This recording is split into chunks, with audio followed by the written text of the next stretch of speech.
എത്രത്തോളം നിങ്ങൾ ഏർലി ആയിട്ട് സ്റ്റാർട്ട് ചെയ്യുന്നു അത്രത്തോളം ഏർലി ആയിട്ട് നിങ്ങൾക്ക് നിങ്ങളുടെ മിസ്റ്റേക്സ് കണ്ടുപിടിക്കാൻ പറ്റും.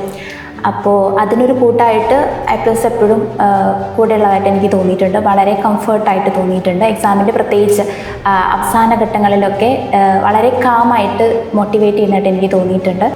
ആദ്യം മാത്സും പിന്നെ റീഡിങ് കോംപ്രഹെൻഷൻ പിന്നെ ഡാറ്റ ഇൻ്റർപ്രിറ്റേഷൻ ഇങ്ങനത്തെ കുറച്ച് സാധനങ്ങൾ വളരെ നേരത്തെ തന്നെ തുടങ്ങേണ്ടതായിരുന്നു. പക്ഷെ ഞാനൊരു പകുതി എത്തിയിട്ടാണ് അത് തുടങ്ങിയത്. അതെൻ്റെ ഒരു ചെറിയ മിസ്റ്റേക്കായിരുന്നു. അതൊരിക്കലും അങ്ങനെ ചെയ്യാൻ പാടില്ലായിരുന്നു. കുറച്ചുകൂടെ നേരത്തെ തുടങ്ങിയാലൊരു ശീലം വരുള്ളൂ. ഓൾട്ടർനേറ്റായിട്ട് കുറച്ച് കാര്യങ്ങൾ, അതായത് ക്വസ്റ്റ്യൻ പേപ്പേഴ്സ് ആൻസർ ചെയ്യണം, ക്ലാസ്സും കാണുന്നുണ്ടായിരുന്നു, ചെറിയ നോട്ട്സ് പ്രിസൈസായി എഴുതുന്നുണ്ടായിരുന്നു.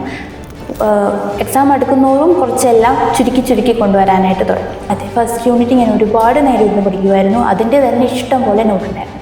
അപ്പോഴാണ് നമ്മൾ സമയത്തോട്ട് ഇങ്ങോട്ട് പോകുന്നത്. പിന്നെ എനിക്ക് മനസ്സിലായി ഇത് തീരില്ല എന്തായാലും. അപ്പോൾ ഞാനത് നിർത്തി. ആ ഫസ്റ്റ് യൂണിറ്റിൻ്റെ അങ്ങനെ നിർത്തി. പിന്നെ ഇമ്പോർട്ടൻ്റ് ആയത് മാത്രം വലിച്ചു വാരി നോട്ട് എഴുതുന്നൊരു സ്വഭാവം ഉണ്ടായിരുന്നു. ഇഷ്ടംപോലെ ഇരുന്ന് എഴുതുമായിരുന്നു. അതൊക്കെ നിർത്തി.